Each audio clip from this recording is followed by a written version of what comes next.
ಎಲ್ಲರಿಗೂ ನಮಸ್ಕಾರ. ನಾನು ಇವತ್ತು ತಿರುಮಲ ಬೆಟ್ಟದ ಮೇಲೆ ಇದ್ದೀನಿ.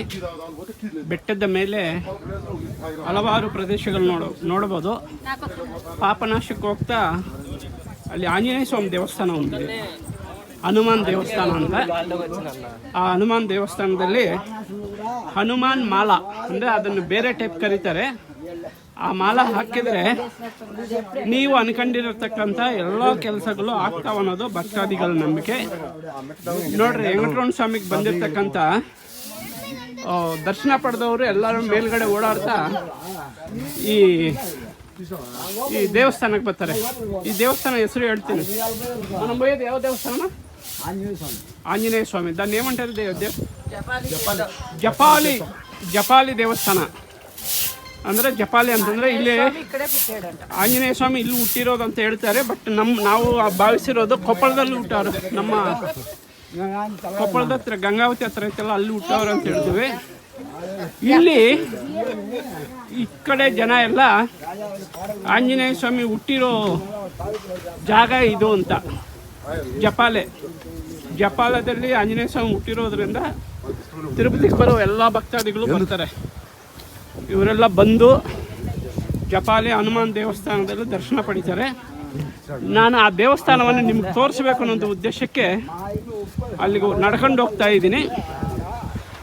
ತೋರಿಸ್ತೀನಿ ನೋಡ್ರಿ, ಜಪಾಲಿ ಹನುಮಾನ್ ದೇವಸ್ಥಾನ.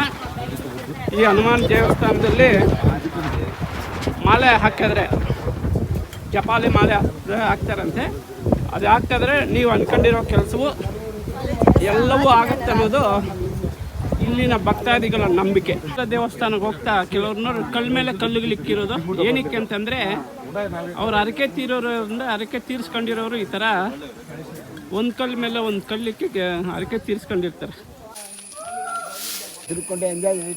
ಪಾಪನಾಶನಂ ಓತಮ್ಮ ದಾರಿ ಮಧ್ಯದಲ್ಲಿ ಹೇಳಿದ್ನಲ್ಲ, ಆಂಜನೇಯ ಸ್ವಾಮಿ ಜಪಾಲಿ ದೇವಸ್ಥಾನದ ಹತ್ತತ್ರ ಇದ್ದೀವಿ. ಇಲ್ಲಿ ಕಾಣಿಸ್ತಾ ಐತಿ ಈ ಜಪಾಲಿ ದೇವಸ್ಥಾನ, ಹನುಮಾನ್ ದೇವಸ್ಥಾನ. ಇದು ಹನುಮಾನ ಹುಟ್ಟಿರೋ ಜಾಗ ಅಂತ ಇವ್ರು ಹೇಳ್ತಾರೆ. ಇದಕ್ಕೆ ನನ್ನ ಹತ್ರ ಅಂತೂ ಯಾವುದೋ ದಾಖಲಾತಿಗಳಿಲ್ಲ. ನಾವು ಗಂಗಾವತಿ ಹತ್ರ ಇರ್ತಕ್ಕಂಥ ಆಂಜನೇಯ ಸ್ವಾಮಿ ಅಲ್ಲಿ ಹುಟ್ಟಿದ್ದಾರೆ ಅಂತ ನಾವು ಹೇಳ್ತೀವಿ. ಇಲ್ಲಿನ ಜನ ತಿರುಪತಿ ಬೆಟ್ಟದಲ್ಲಿ ಹುಟ್ಟಿದ್ದಾರೆ ಆಂಜನೇಯ ಸ್ವಾಮಿ ಅಂತ ಹೇಳ್ತಾರೆ. ನೋಡ್ರಿ, ಅದು ತೋರಿಸ್ತೀನಿ. ಭಕ್ತಾದಿಗಳೆಲ್ಲ ಬಂದು ಹೋಗ್ತಾ ಇದ್ದಾರೆ ನೋಡ್ರಿ. ದೇವಸ್ಥಾನದ ಮುಂದೆ ಇರ್ತಕ್ಕಂಥ ಕಲ್ಯಾಣಿ. ಈ ಕಲ್ಯಾಣಿಯಲ್ಲಿ ನೀವು ನೀರು ಗಮನಿಸ್ಬೋದು, ತುಂಬ ಗಲೀಜಾಗಿದೆ. ಅದೇ ನೀವು ಕೈಗೆ ತಗೊಂಡ್ರೆ ವೈಟಾಗಿ ಬಂದ್ಬಿಡ್ತೈತೆ ನೀರು. ಫಿಲ್ಟ್ರ್ ವಾಟ್ರ್ಗಂತೂ ಚೆನ್ನಾಗಿ ಕಾಣಿಸ್ತೈತೆ. ಈ ಜಪಾಲಿ ಆಂಜನೇಯ ಸ್ವಾಮಿ ದೇವಸ್ಥಾನದ ಮುಂದೆ ಇರ್ತಕ್ಕಂಥ ಕಲ್ಯಾಣಿಗೆ ನೀವು ಬಂದಾಗ ಪರೀಕ್ಷಣೆ ಮಾಡ್ಬೋದು ಬೇಕಾದರೆ. ತುಂಬ ಚೆನ್ನಾಗಿರ್ತಕ್ಕಂಥ ಪ್ರದೇಶ ಇದು ಜಪಾಲಿ ಆಂಜನೇಯ ಸ್ವಾಮಿ ದೇವಸ್ಥಾನ. ನೀವು ಆಂಜನೇಯ ಸ್ವಾಮಿಯನ್ನು ನೋಡ್ಬೋದು ಇಲ್ಲಿಗೆ ಬಂದರೆ. ಜಪಾಲಿ ಆಂಜನೇಯ ಸ್ವಾಮಿ ಇಲ್ಲೇ ಹುಟ್ಟಿರೋದು ಅಂತ ಹೇಳ್ತಾರೆ. ಅದಕ್ಕೆ ನೋಡ್ರಿ, ಭಕ್ತಾದಿಗಳು ಸಾವಿರಾರು ಸಂಖ್ಯೆಯಲ್ಲಿ ಬರ್ತಾ ಇರ್ತಾರೆ. ತಿರುಪತಿ ವೆಂಕಟರಮಣ ಸ್ವಾಮಿ ದರ್ಶನ ಪಡೆದ ನಂತರ ಇಲ್ಲಿಗೆ ಬರೋ ಭಕ್ತಾದಿಗಳು ಕೂಡ ಸಾವಿರಾರು ಸಂಖ್ಯೆಯಲ್ಲಿ ದಿನ ಬಂದು ಸ್ವಾಮಿಯನ್ನು ದರ್ಶನ ಪಡಿತಾರೆ.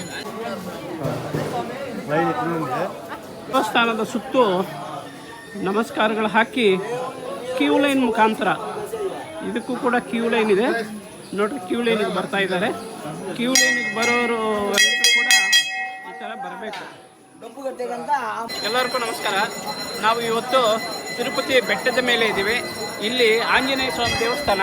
ಈ ಆಂಜನೇಯ ಸ್ವಾಮಿ ಇಲ್ಲೇ ಹುಟ್ಟಿರೋದು ಅಂತ ಇಲ್ಲಿನ ಜನ ನಂಬಿಕೆ. ಆದರೆ ನಾವು ಕೊಪ್ಪಳ ಡಿಸ್ಟಿಕ್ಕು ಗಂಗಾವತಿ ತಾಲೂಕು, ಅಲ್ಲಿ ದೊಡ್ಡ ಪರ್ವತ ಐತೆ, ಅಲ್ಲಿ ಆಂಜನೇಯ ಸ್ವಾಮಿ ಹುಟ್ಟಿದ್ದಾರೆ ಅಂತ ಹೇಳ್ತಾರೆ. ಆದರೆ ಇಲ್ಲಿನ ಜನ ಎಲ್ಲರೂ ಕೂಡ ಇಲ್ಲಿ ಆಂಜನೇಯ ಸ್ವಾಮಿ ಹುಟ್ಟಿರೋ ಜಾಗ ಅಂತ. ತಿರುಪತಿ ಬೆಟ್ಟದ ಮೇಲೆ ಬರ್ತೀವಲ್ಲ, ಪಾಪನಾಶಂ ಕಡೆ ಹೋಗ್ತಾ ಈ ದೇವಸ್ಥಾನ ಬರುತ್ತೆ. 1.5 ಕಿಲೋಮೀಟರ್ ದೂರದಲ್ಲಿ ಕಾರು ಬಸ್ಸುಗಳು ಯಾವೂ ಬರಲ್ಲ, ಕಾರುಗಳನ್ನಾಗೆ ಬರಬೇಕಾಗತ್ತೆ. ಕಾರಲ್ಲಿ ಹಾಕಿ 1.5 ಕಿಲೋಮೀಟರ್ ದೂರದಷ್ಟು ನಡ್ಕೊಂಡು ಇಲ್ಲಿಗೆ ಬರಬೇಕಾಗತ್ತೆ. ಇದೇ ಆಂಜನೇಯ ಸ್ವಾಮಿ ಹುಟ್ಟಿರೋ ದೇವಸ್ಥಾನ ಅಂತ ಹೇಳ್ತಾ ಇದ್ದಾರೆ. ನೀವೆಲ್ಲ ನೋಡಿದರೆ ಈ ವಿಡಿಯೋನ ಲೈಕ್ ಮಾಡಿ, ಶೇರ್ ಮಾಡಿ, ಸಬ್ಸ್ಕ್ರೈಬ್ ಮಾಡ್ಕೋಬೇಕು ಅಂತ ಮನವಿ ಮಾಡ್ತಾ ಇದ್ದೀನಿ.